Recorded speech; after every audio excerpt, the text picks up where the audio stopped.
Alright, start po tayo with our lecture 13. Okay, so yesterday, we explored yung Google Earth Engine, right? Which is an example of cloud-based platform. Tama? Kasi yung QGIS, desktop siya. Okay? Yung cloud-based natin, talagang internet lang yung needed natin para ma-access yung certain platform to process satellite data or to calculate some statistics or other classification techniques or GIS-related na functionality. So ngayon naman, let's explore yung another platform na cloud-based din siya, pero mabilis or madali yung pag-conduct natin ng analysis kasi yung mga products niya ay naka-ready na, pati yung mga tools niya. Ang tawag dito sa aaralan natin ay yung Climate Engine.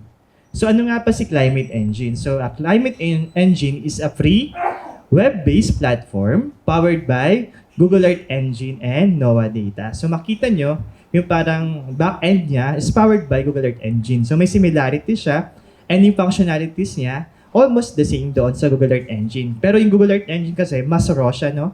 Raw, nandun yung code editor natin, tayo pa yung lalagay ng mga option para mag-draw, etc., pagpalit ng date. Pero si Climate Engine, okay, ready na yung mga sasagutan natin ng date, okay? Tapos, mamimili tayo ng mga products doon sa list of available products. Depende sa satellite data na napili natin, okay?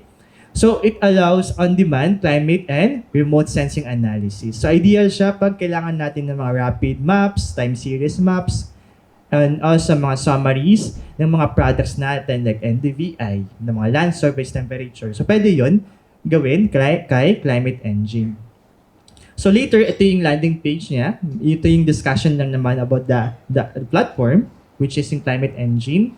So, meron siyang maraming capabilities, no? Una, we can visualize yung satellite data. Pwede rin may option din to visualize mga metadata, pero selected lang din yun. So, gagamitin natin siya, again, for Earth observation rather than yung mga metadata or analysis. Of course, we can analyze kasi pwede tayo mag-select ng mga derivatives or products. We can export either yung mga maps or yung mga layers na gagawin natin. And of course, may functionality to share. Okay? Ito yung mga key features na as mentioned, we can access yung mga cloud stored na datasets. Okay? So, pwede yan tawagin within the app tulad ni GEE. Okay? Pwede tayo mag-calculate ng indices. Kumbaga, automatic pa nag-select tayo ng index, siya na yung makakalculate for us. Siya na magbibigay ng equation. Okay? Hindi na tayo magta-type ng equation kasi meron na siyang certain script to do that. Okay? Again, same with GE, we can customize yung time range or date range and yung ating area of interest. So, ito yung pupuntahan natin with our exercise. Actually, pwede nang puntahan ngayon yung climateengine.org. Okay, so better po gamitin natin yung Google Chrome natin. Kasi again, ang backend dito, okay, is talagang Google Earth Engine based din siya. So, as much as possible para maiwasan yung error, try natin to use our Google Chrome browser. So, climateengine.org. Okay? Okay? So, para di tayo malito, so later na lang pupuntahan. Discuss ko lang po, may few slides lang po dito.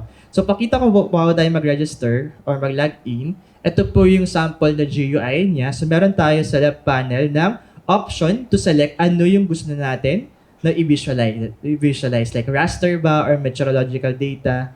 Pag may raster, papiliin ka kung anong klase ng variables. Explore natin yan later. At ano yung mga time and yung ROIs natin. Okay? So, pwede yan mag-select dyan. So, pwede siyang mag-visualize plus automatic. Meron na rin siyang scale or legend dito sa taas. Plus yung label ng product. Okay? Then, pag nagpili tayo ng multi-temporal or for example, every month or matagal yung duration, we can also observe yung trend niya, okay, through time. Depende doon sa duration na napili natin.